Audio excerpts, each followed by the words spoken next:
What is up, guys, and welcome back to the Sweat It Out podcast. Today, we have a very special guest, also here in Miami. He is a tremendous real estate agent. He is located in South Beach. He is also a relocation expert and has the #1 Miami YouTube channel, which I'll tell you right now, that's not easy to do. So, guys, help us welcome the one and only Hans Waisfeld. What's up, brother? What's going on, man? I appreciate that intro, man. That makes me feel good. Good, man. That's what we like to hear from our guests, is that you guys feel welcomed and powerful on our podcast. So, like we always like to start it off on the pod, how'd you get into your real estate industry? How'd you get into it? What got you motivated? What got you started? Did you always have an appreciation for wanting to get into real estate, or did it just something that happened out of nowhere and now you're just killing it? Great question, man. So pretty much I've always worked in the service industry. I lived in Miami Beach for quite some time, and I've always worked in hotels and restaurants in Miami Beach and downtown in Brickell. So I've always been in the service guy. I had no thoughts about becoming a real estate agent or even selling real estate. I had no one in my circle that sold real estate, like zero knowledge about real estate. But I felt like I was very good at service. I always get compliments from clients and guests at restaurants or hotels from the service, and just really good vibes from everyone for years and years and years. And one day it just kind of clicked in my mind, and I'm like, wait, why am I selling drinks and food? Let me go. Like, I was actually on the beach. I was working at the Fontainebleau Hotel in Miami Beach. And I was like, serving guests, high-end, amazing guests over there. And honestly, I was like, when one day I just like looked at all the hotels and property, I was like, shit, I could just stop selling this and start selling that. That's the mindset that I had. And again, I had no one around me that was doing it. I think I Googled like a real estate course. I did a 1-week course, which is crazy and sad, but I did a 1-week course. 3 weeks later, I was already studying real estate. Wow. That's amazing. 3 weeks later, without no knowledge of. So, it's been 6 years now. It definitely took 4 years for me to, I will say, start making some type of money. It's been a struggle, and then now things are going well. But I'm in my 6th year, so it's been a challenge. But I'm definitely happy about everything. So in real estate, and anyone who's looking to get into real estate or become an agent, how long did it take you to get your first deal?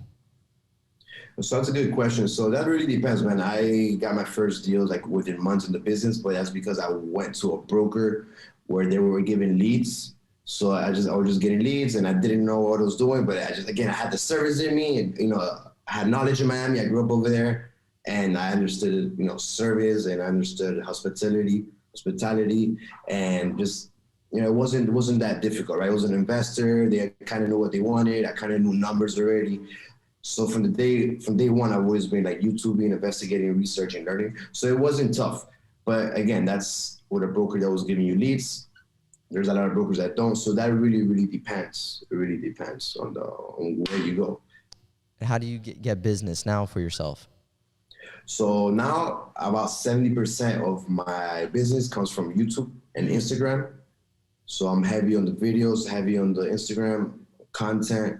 I went to school for music, so I'm a very creative person.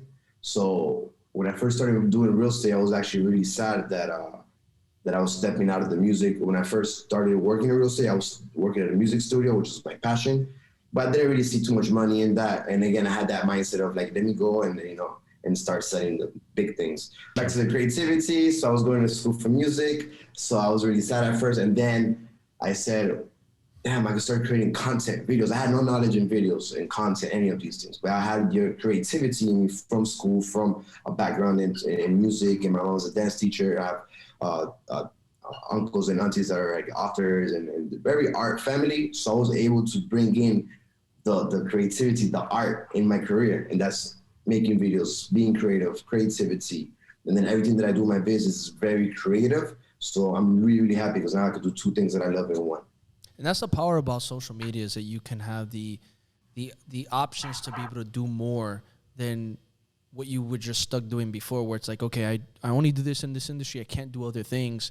But now social media is showcasing your personality, your hobbies, the things you like, actually feeds into your industry, feeds into the things you like, because at the end of the day, people want to connect with people, and people want to meet people at a personal level and a relatable level. So if you can connect with people and show your personality, show the things you like, your morals, your values, and relate, people want to do business with you.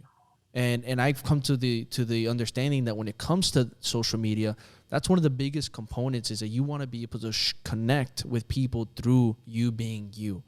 And when you can do that, I feel that that really sparks up a lot of gain in whatever business you're doing or industry you're in, which is probably why you've gotten so many leads from your YouTube, from your Instagram. But most importantly, I want to bring something up.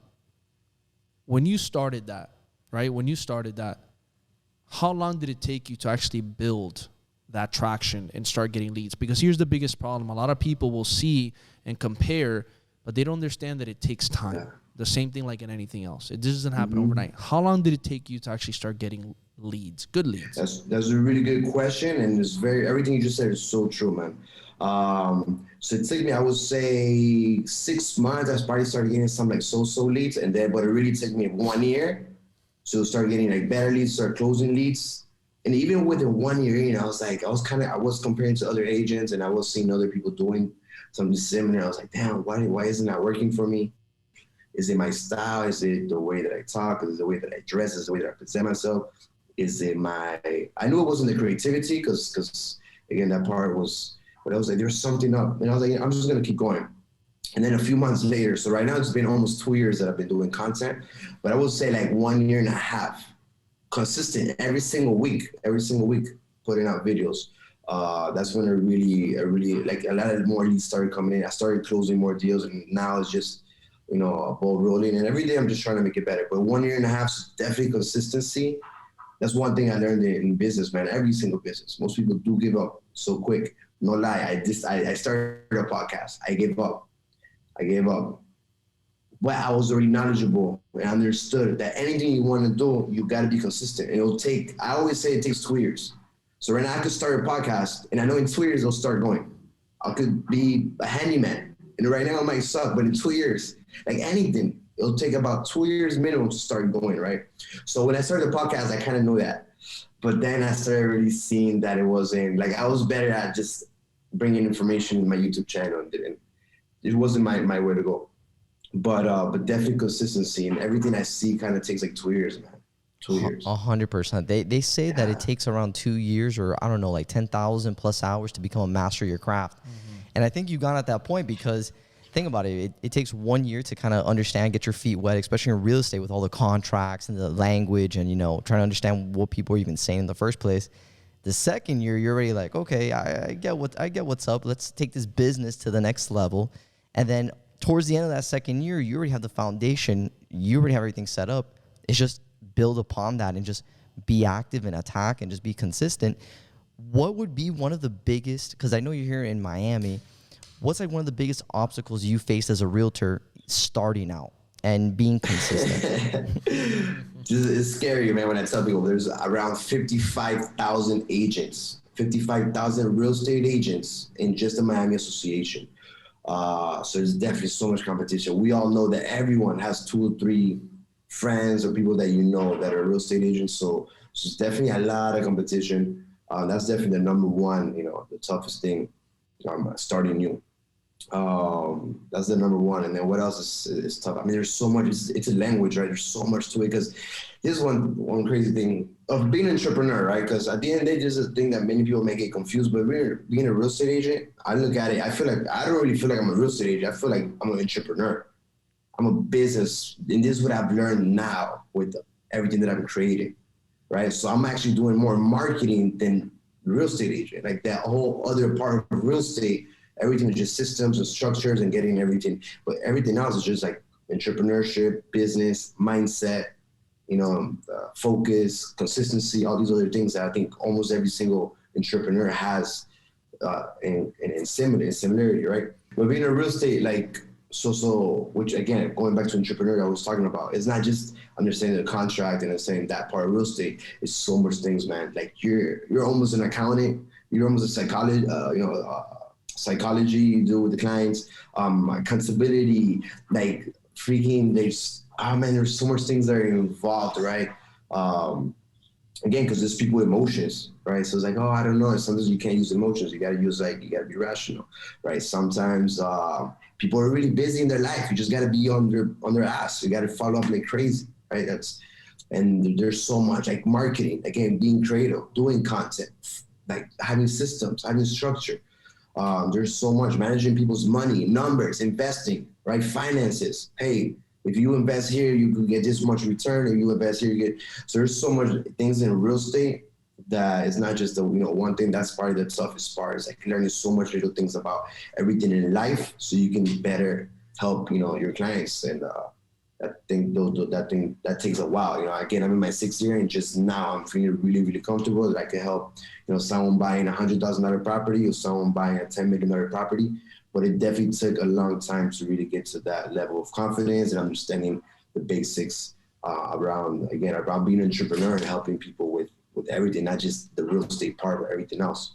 So Hans, let me ask you, when it comes to learning everything you've learned on the real estate side and on the marketing, social media side, what would you say are your go-to places, your sources, where you've learned how to be able to get knowledgeable on real estate and on marketing, branding yourself, and YouTube, always. YouTube Academy. Since So I've, man. Who are your top guys? Who are your top people? Who are your top people you've learned from? What are some of the names? Check this out for everyone listening. My number one guy is like my master almost. His name is Jim Ron. He's like from the 70s. He's like. He's like a Tony Robbins, I just say, but from the 70s or 80s. And I love this guy because, back then it was very different than how society is today. So back then it was like no social media, none of these. So it's more real. So I learned a lot from this guy. I suggest everyone goes and checks him out. It's a lot of great words to have in your life that can help you with not just in entrepreneurship, but just in life in general. So Jim Brown is my number one. That's what the mindset, just growing. There's more personal development. And then everything else on YouTube, just search like a real estate agent. There's so much things, being a real estate agent, there's so much people making content. There's so much. I get things from someone who's just starting out, has, no subscribers. I'll get little nugs from them. And then I'll get nugs from the huge guys that have, 100,000 subscribers and million subscribers, right? Everyone has something good to offer, man. Everyone you get something from. So when you're doing your content and you're posting, you're making all these informative videos that you make, how do you get the clients? Do they personally reach out to you, or are you reaching out to them? Like, how do you even start that dialogue with them? Good question, Bryan. Yeah, man, believe it or not, it's the most beautiful thing, but people always reach out to me. I never reach out to people anymore. And that's probably the toughest part. That's probably the toughest part in real estate, like getting clients, right? Getting people to reach out to you. Because most agents, I would say 90% of agents, are always reaching out. I've already been in 5 real estate companies since I started in 6 years. I've always been like that, like always trying to grow, always trying to better myself. So once I didn't see any more value in the company, I went to the next one. Hopefully I'll stick around where I'm at for a long time. I feel comfortable now. But definitely it's something that's the hardest thing, having people reach out to you, right? So most real estate agents, 90% always cold calling, door knocking. I've done all of these. Like I used to go to the neighborhoods and door knock. It's the toughest thing ever, man. Like door to door is so embarrassing. It's hot. It's tough. Open houses, cold calling people, cursing at you, getting upset while you're calling. People say mailers. Then I've spent tons of money on Facebook ads, Google ads, all these type of things, and everything does work. Every single thing in life and business works. You put the 2 years in, it'll work, right? Everything works. But doing video content, being creative, being in social media, being on YouTube, people reach out to you. So once I started seeing that, like my whole life changed, and I'm so grateful for it. Because imagine I don't have to do any of those things anymore. Now I can actually treat my business as a business, and it changes. I have time to like really focus on the business by not being out there knocking on doors or spending hours in open house or whatever, right? So thankfully, social media, for most of us, it works like that. People reach out to us. So Hans, on average, how many people usually reach out to you on a weekly basis? And then how do you begin a conversation with them to then lead it to become a potential person who wants to, buy a home or list a home with you? How does that convo go from starting point to end point? And then about on average, how many people do you get? Great question, Anthony. So honestly, I don't get too much leads, man. I will say I get 1 or 2 leads a day. right? 1 or 2 leads a day sounds about right. Sometimes a little bit more because I don't really count the rental leads. I get a lot of rental leads. I get a few of those per day. But I would say buyer and seller leads, I would say 1 or 2 a day. I usually go straight into a consultation, something that probably most agents do not do. Like I always do a consultation. If someone does not have time or does not want to do a consultation with me, then we really don't work together, right? If they don't have a 30 minutes or 1 hour to give me of their time, then how would they, how would I be able to help them in probably the biggest purchase of their life? So if they contact me or reach out, we set up a Zoom call, right? Or some type of consultation in person or Zoom.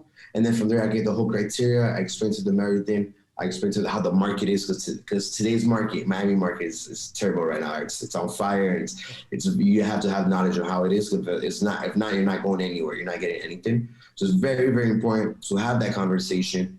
And then I go into numbers. I go straight into numbers because some people are like, oh, I have so much people reach out. I want to buy $1 million property.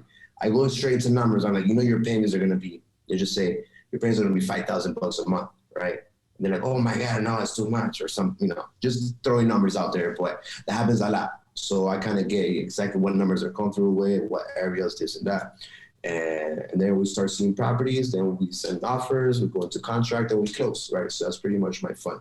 So let's say I'm out of state. I'm not from Miami. I'm coming from New York or Canada, and I want to work with you. What is, I guess, a game-winning strategy to buy a home here in Miami? What should I be aware of when I work with you and when I go buy a property here? Great question, Bryan. So pretty much most of my clients, I would say 60-70% are actually out of state and out of the country because my content is actually right now it's 3. But mostly it's Spanish and English. And I just started a few months ago in Portuguese. Oh, so I have wow. 3 channels, content in 3 languages. So this is crazy. I had someone reach out from Angola. Angola is one of the Portuguese-speaking countries in Africa. There's about 4 countries that speak Portuguese. You have Angola, Mozambique, and 2 other ones. So I had this lady from Angola that wants to buy a property in Miami. And my mind just, because I just started the Portuguese channel. I'm like, yeah, we'll see. But pretty much, usually what I do with these people, because it's very tough, right, to buy property not being there. So they're like, oh, Hans, I'm going to fly over there. We're going to see properties, and then, we'll send the offer.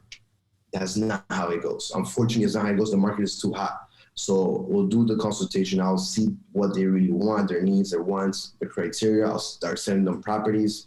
Then they'll send me a property that they like. We'll analyze it. We'll go out there. We'll make videos or FaceTime them, right? And then if they like it, we send an offer. Once we're under contract, then I'm like, all right, you can fly now. You have a week because then we have inspection days that during that time you can, inspect the property. You can cancel. You have the right to cancel. So that's a perfect time for the person to fly out, see if the property, if they really like it in person. I've never had anyone cancel because usually, it's a criteria that they already want. It's a property that they want. They saw the video. They probably went on Google and they probably drove by on Google. They probably did all the research, right? I mean, you're buying a property. You're going to do some research. So by the time they get there, they pretty much like everything. So then we move forward. That's the best thing to do. I've had people do the opposite and come to Miami from either a different country or different state, look at properties, or they'll send me properties that they like. Once they get to Miami, those properties are under contract. And then they're here for, let's say, a few days or a week, and then there's nothing available with their criteria. It's just a pain in the butt. So the idea is to be under contract, then you come down, you can see the property. If you don't like it, you cancel. If you like it, you move forward. So that's definitely the number 1 step.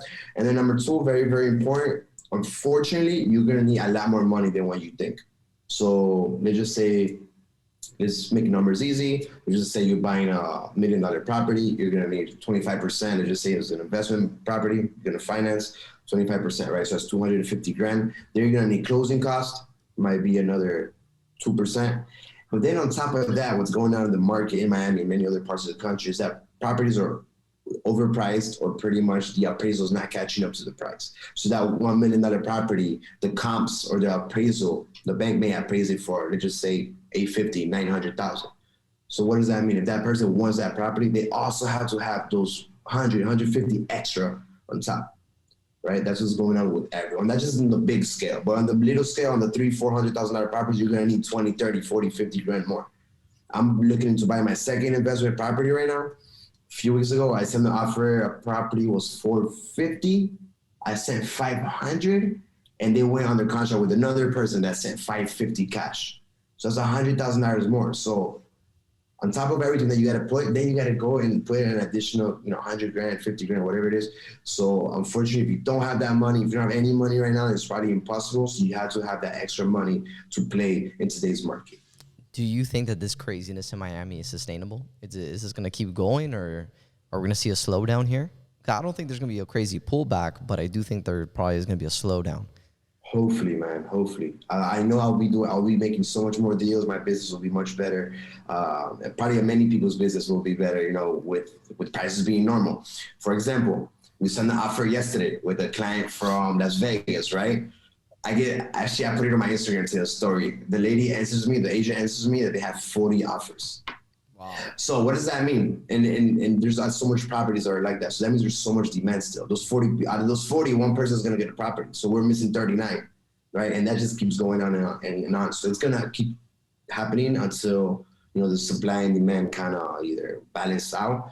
It may take a year, it may take 2 years, but it'll definitely take some time. I don't think it'll be like right now in the next month. I think it'll take some time, and then hopefully it will slow down. That's so crazy, man, because I remember Miami, you used to rent out in Brickell for like $2,500, $22 for maybe probably like a 1-1, right? I remember those prices. Now to get in Brickell is like $3,500 starting, right? Yeah, man. It's Even terrible. more. It's so bad. So I'm really sad I didn't buy more properties, before, but hey, I didn't have I wasn't studying that much, but yeah, man, prices are ridiculous right now. There's a lot of people making money, and then there's people that can't go in, right? And that's the other thing too, because you're right, there are a lot of people coming in with money and they're buying it, and then a lot of them want to do Airbnb. So is Airbnb also messing up the real estate market in Miami as well? Because everybody's using it to park their money. Vacation rental. They're scared of their states. It's a great business. It's a great business. I mean, the thing at least that I see from Miami is that you have Latin America, right? Like I think like almost 50% of all purchases are from out of state and then out of the country. And then I think international, I think it's like 25%, right? So you have all these countries. Argentina's economy right now is horrible. Chile just changed presidents. A lot of people are scared. Same thing with Peru. So I have a lot of people calling me, they're like, hey, I'm scared. I need to get my money out. So all these Latin American countries, there's so much people with money, so they need to invest somewhere. Usually where do they go? Many of them go to Miami, right? So we have all that demand. Then we have demand from all over the people from all over the states. You have the tech companies coming, financing companies. So there's so much demand, man. So it's going to continue. It's going to continue. And as with Airbnb, I think it's a great business. I mean, there's people, I have a lot of clients making, really good money, really good returns. My business, my properties, I put them on Airbnb. I think it's a fun business. It's great. It's a lot of work. A lot of people get into it without knowing. But it's a lot of work. You need to understand it, How'd you learn, or did you learn on your own? Did you learn on YouTube again? Like, where'd you learn about the Airbnb model? I'm still learning. YouTube, I've learned a lot. Reading YouTube, asking colleagues, real estate colleagues, that they do it themselves, and then just learning it. But one thing that I think would differentiate me is, again, going back to the service. So like I travel a lot, and I go to Airbnbs almost everywhere I go. Like I never get a message from the host or the owner or whatever say, hey, how are you? How's everything? They just say, like, you check in and then you check out. There's never a hello, how are you? Right? It's like, damn. So where's the service? Where's those little details, right? So with my properties, we're always like, hey, how's it going? Like every 2 days, how's it going? How's everything? You need something? Here's the best place around town. Here's the best restaurants around the place. Like I always just try to be very service oriented. So I always do that with my properties. Yeah, it's a cool. I don't know how much more property, like you said, there's so many people that are buying Airbnb. I don't know up to what point it will be a good investment or not. But the good thing is that you can always change it to regular long-term tenants, right? You just got to make sure that when you buy that property, those numbers work, right? Renting it long-term versus Airbnb, and making sure they both meet your numbers, as you say. Okay. And do you, by any chance, do any commercial in Miami? I don't, man. I wish I did, because I know numbers are really big. I have a lot of people that reach out, right? They're like, hey, I'm moving, and I'm moving my business. I have a salon, I have a restaurant, I have this, I have that. And I really have zero idea as of right now in my life about commercial. I don't even know where to get started. Like I know a few websites, a few places to check, but it's like a whole different world. Another thing that I learned in business is like focus on what you're good at, focus on what you know. Don't try to expand and do so much things.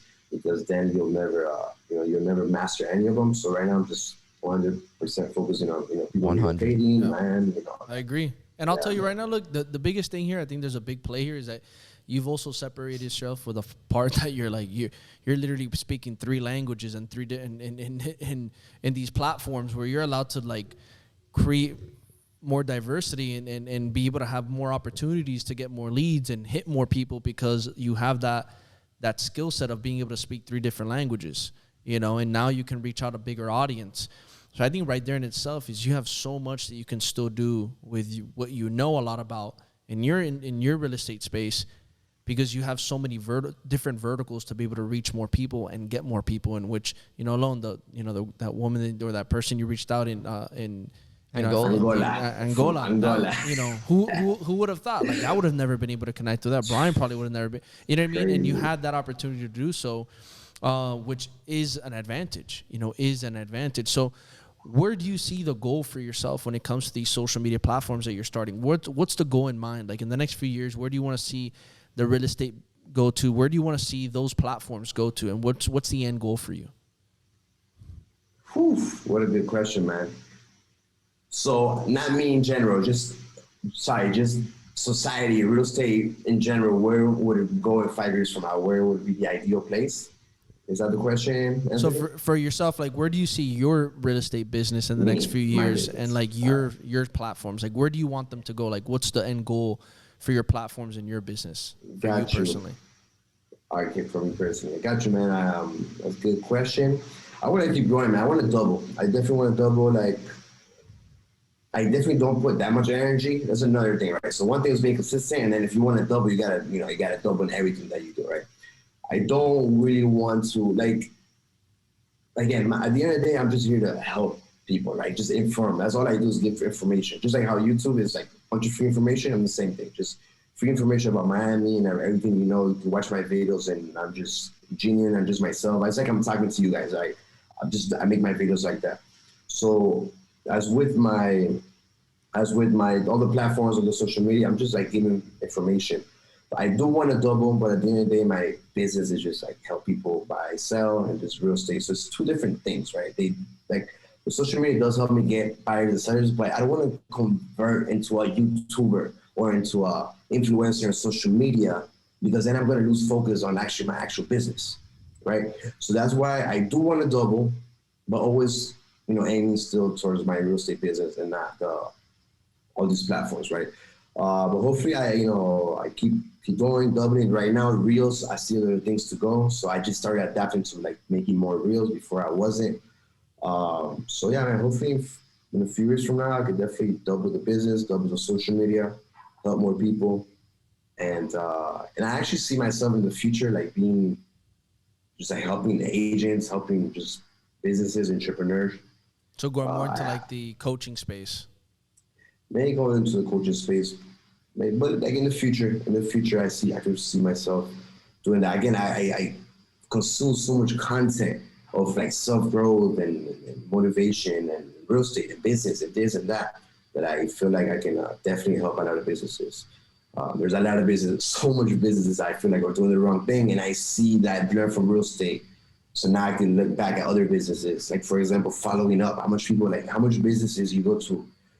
Let's say you go to your dental office or doctor's office. Like, when did they ever follow up with you? Like, let's just say you've already done this procedure. Would they ever like go a few months later, hey, how's everything? You need something else, and a few months later again? Like, most people don't do that. Most businesses don't do that.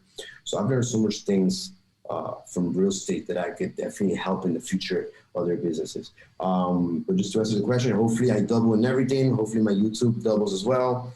So now I got the 3 channels. Before I had just English and Spanish. Now I separated to English, then I have the Spanish, and then I started the Portuguese. So it's a tough, but so I just got to keep going, being consistent with the 3 channels, the social media. And then, I post on LinkedIn, on Facebook, on Instagram, on YouTube, on TikTok. I just started doing it. So there's a lot of content. There's a lot of things. I have a whole team helping me. I don't do like most of these things, by the way, because if not, I'll never work in my real estate career. Business, right? So let me ask you that. How do you do that? How do you build your team? Where'd you find your team? For anybody out there who wants to do something similar like you, how do you do that? So we can get into that because it's definitely something very important. It's definitely something like it's pretty cool the way I have my team. So I have someone that handles my Instagram from Argentina, from my hometown. I have someone from Mexico that edits my videos. I have a part-time assistant from Argentina, another full-time assistant from Venezuela. I have a guy that helps me sometimes from Bangladesh, Prince, and I have someone writing blogs for me from Colombia. He's actually one of my best friends. He was raised in Miami just like me. He just moved to Colombia. He's like working on the computer, so he knows Miami.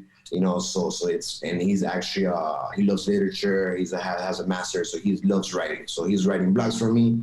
I have someone in Mexico doing my website and all like my branding. So people all over the place, right?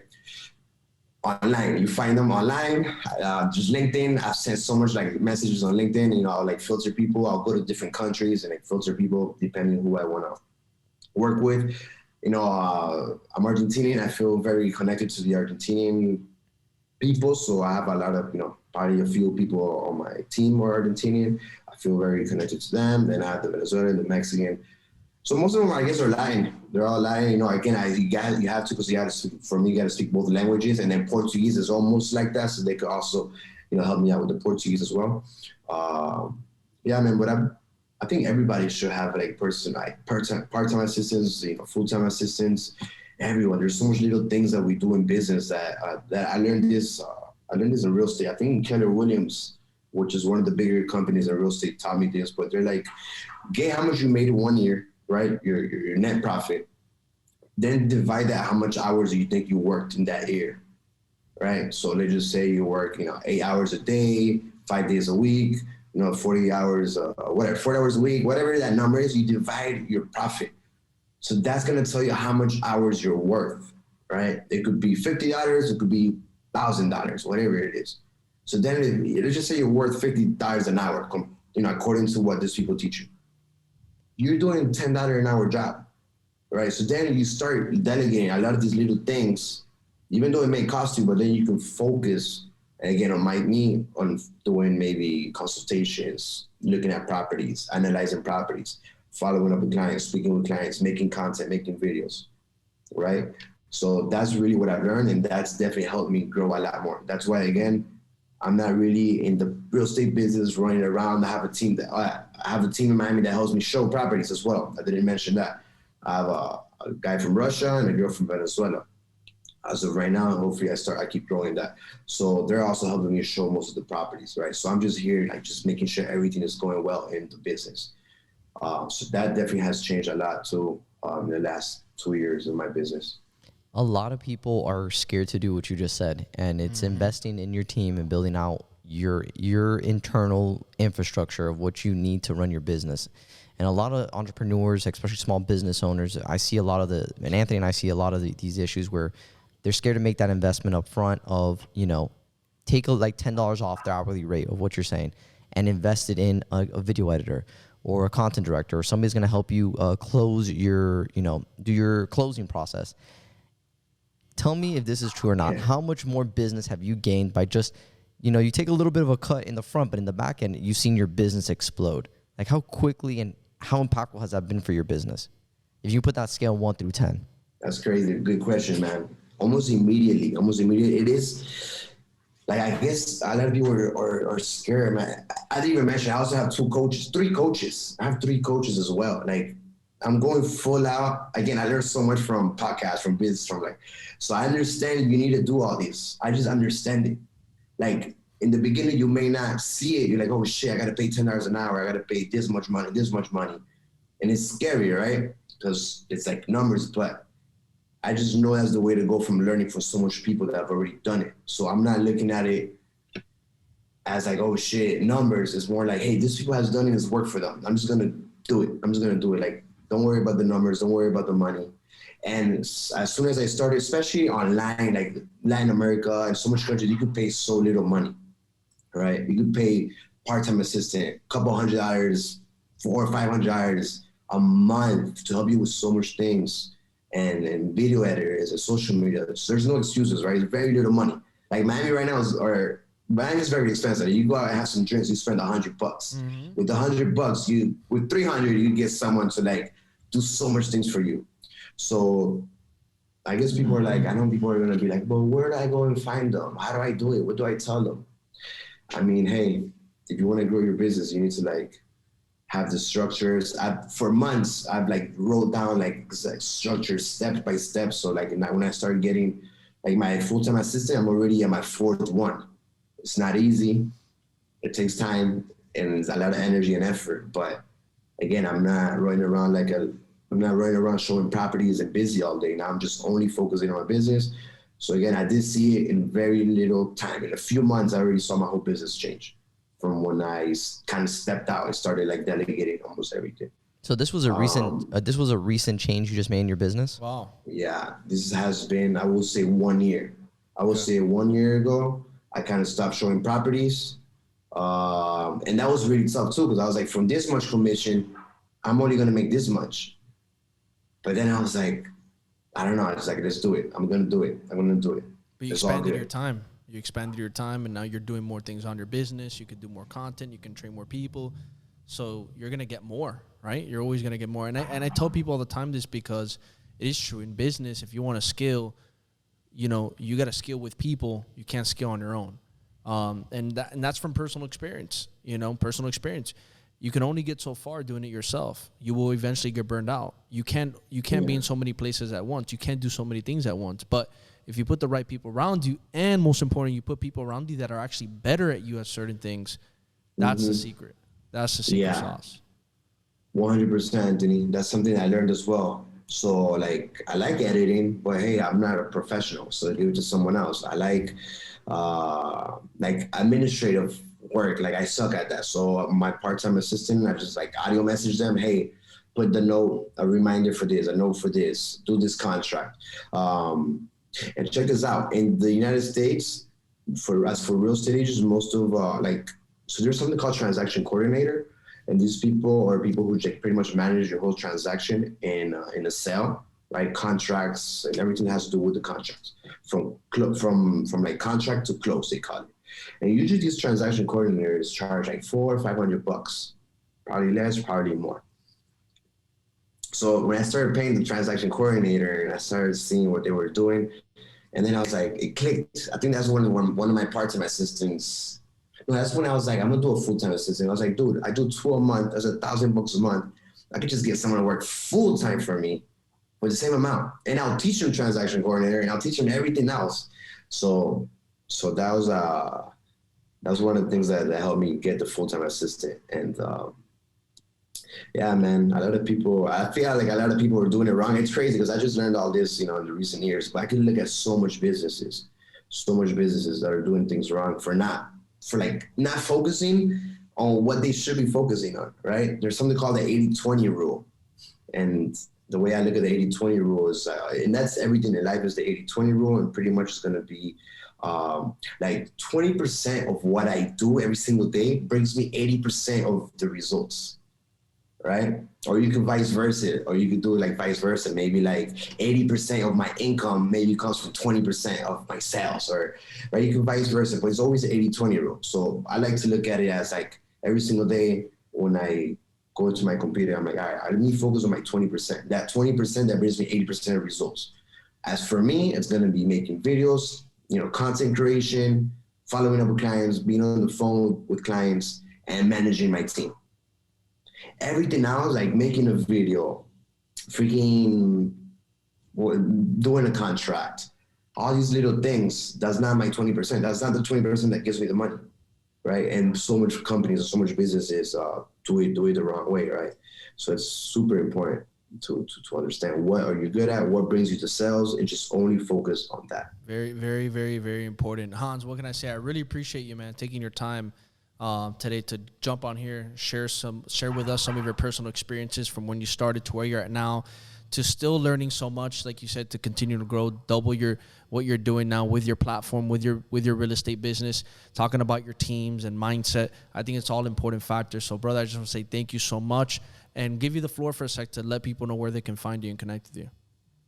Anthony and Bryan, I really appreciate it, man. I love the podcast. I love what you guys are doing. I know it takes time, energy, and effort. And just, again, consistency is the key, and just, throwing those nugs out there from each person that you interview is amazing. I love it. So keep on going. I appreciate it. Thank you, brother. And everybody my name is Hans Waisfeld, is a difficult name, but they could go to YouTube and put Living in Miami, and then you're going to see a bunch of my videos, Living in Miami, or Instagram, everything now is Hans Waisfeld. Amazing. Like the way we always ended on the podcast, what is the one biggest single piece of advice you can leave off to all our listeners today in one single sentence? Don't give up. One problem that I see with everyone, man, friends, family, is like they want to start a business or they want to start something, and then they do it for 2-3 months, and then they go to something else, right? It's that almost everyone is like that. We've all been there. Choose one thing. Everything works. Choose one thing that you like, that you love, and that the numbers make sense, and just focus. Don't give up. Don't give up. Just keep going. I wanted to give up. I didn't tell you guys. I wanted to give up so much times with real estate. I wanted to give up so much times. I'm like, damn, this shit's not working. I was on negative so much months, like my account negative. I've had to ask friends and family, hey, let me borrow money. And I was like, damn, I'm gonna have to go back to restaurants. I'm gonna have to go back to the hotel. And then something in me was like, just keep going, just keep going, just keep going. So that's one piece. Just keep going. Don't give up and focus on one thing. Thank you, Hans. That's brother. Powerful, brother. Guys, you heard it from Hans himself. Don't give up and keep on going. That's the most important thing, because at the end of the day, repetition, and like you said, it takes 2 years. So you gotta make sure you give yourself enough time to be able to see the successes unfold. If you guys got value out of this podcast, please drop a like, comment, subscribe, leave a review, drop a rating, because the more love you show us, the more love we can show back. Till next time on the Sweat It Out Podcast.